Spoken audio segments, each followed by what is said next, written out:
Hi guys, welcome to another video from Paul here at CCTV Systems UK.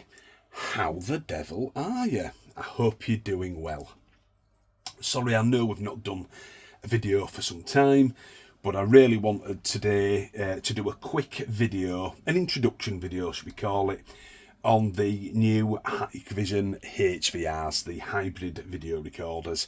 And to be honest, we're just going to have to call them HVRs now instead of DVRs, because they really are true hybrids. Certainly this new version, as to be fair, was the previous version that this model now replaces, which was the C-spec.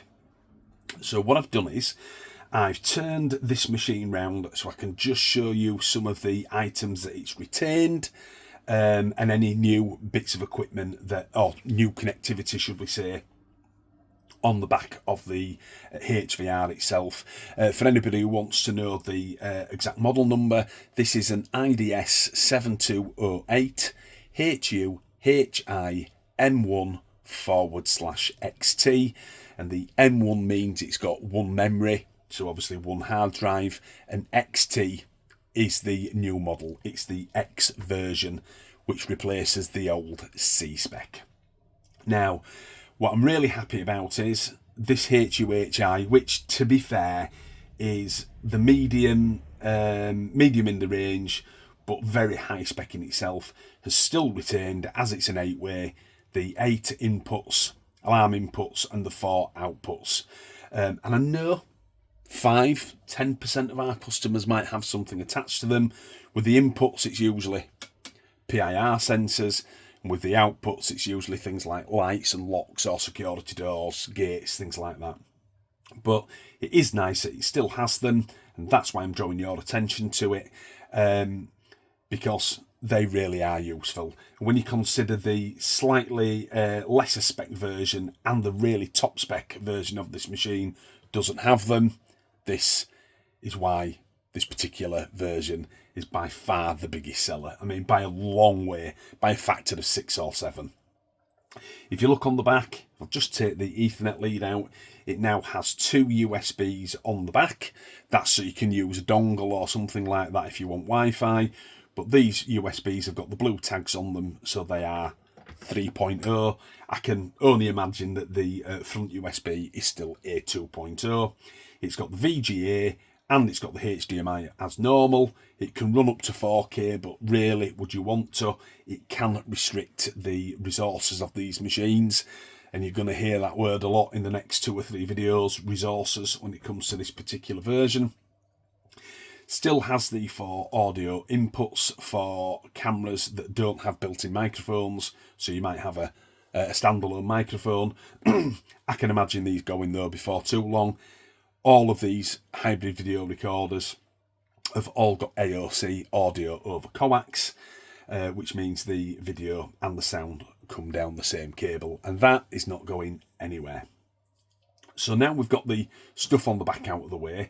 Oh, just very quickly, so I don't forget, as we're calling this what it is, a true hybrid, it's worth mentioning that the C-spec machine that this actually replaces was in fact a 12-way. So it used to take 8 coax cameras and it would take 4 IP cameras, so it was a 12-way. And this machine, with it having a much bigger and more powerful chipset, is actually a 16.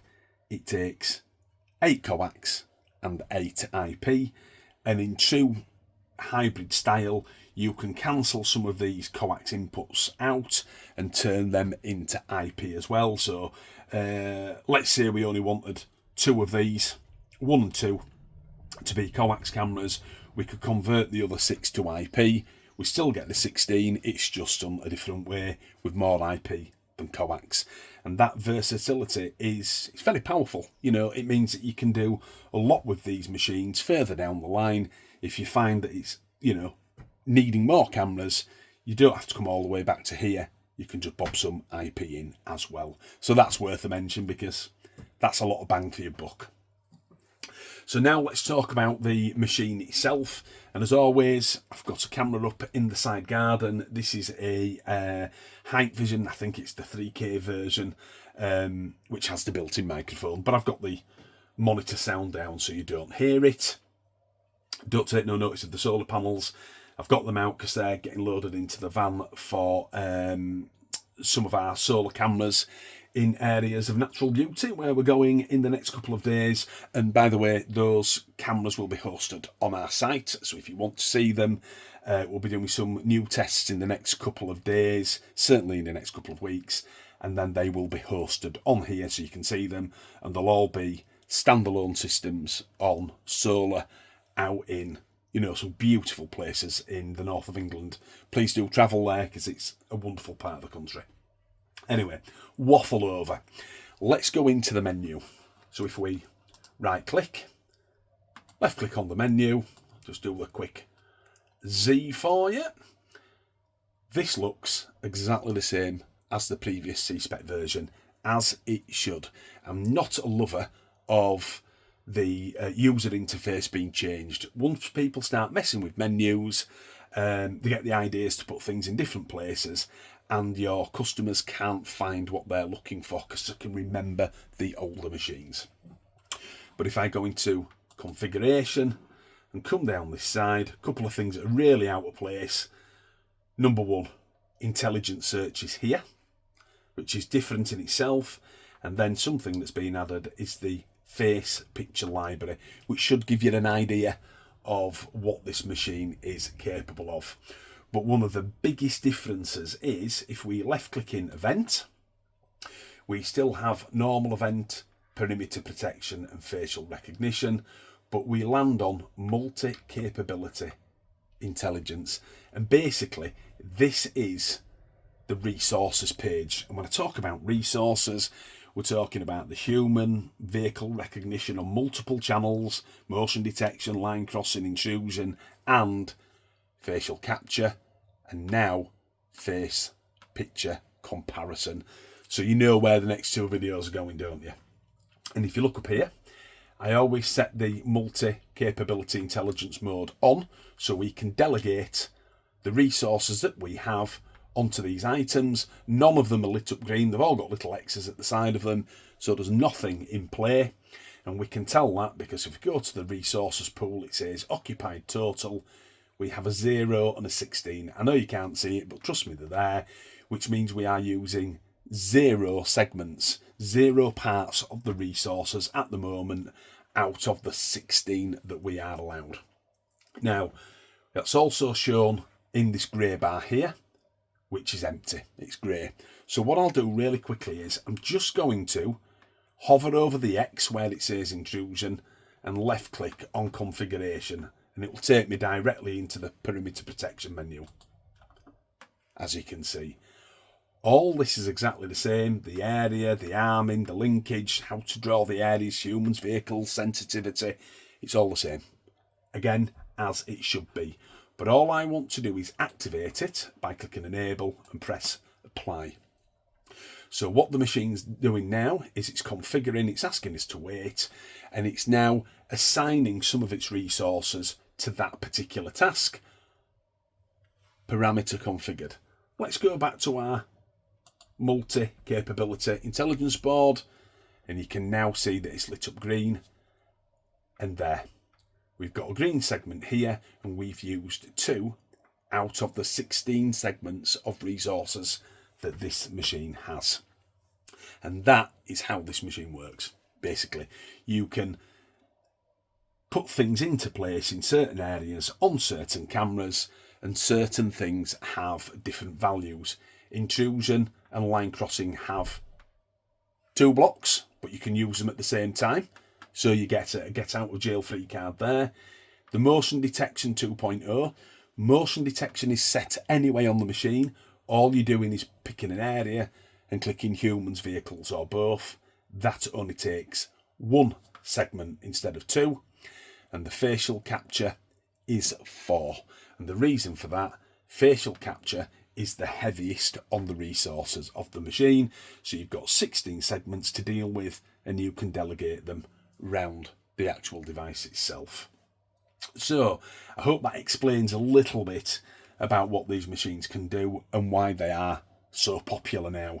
The older C-Spec version, one of its hindrances, if we can call it that, was if you had the face capture activated, which is here in the recognition, all of your human and vehicle recognition gone. It used all of those resources, so you couldn't have both. You could have face capture on one, and that was it. Now with this, you can have more. You can actually have it on some multiple channels. Don't get me wrong, it means you can't be as heavy with the human and vehicle recognition on these things.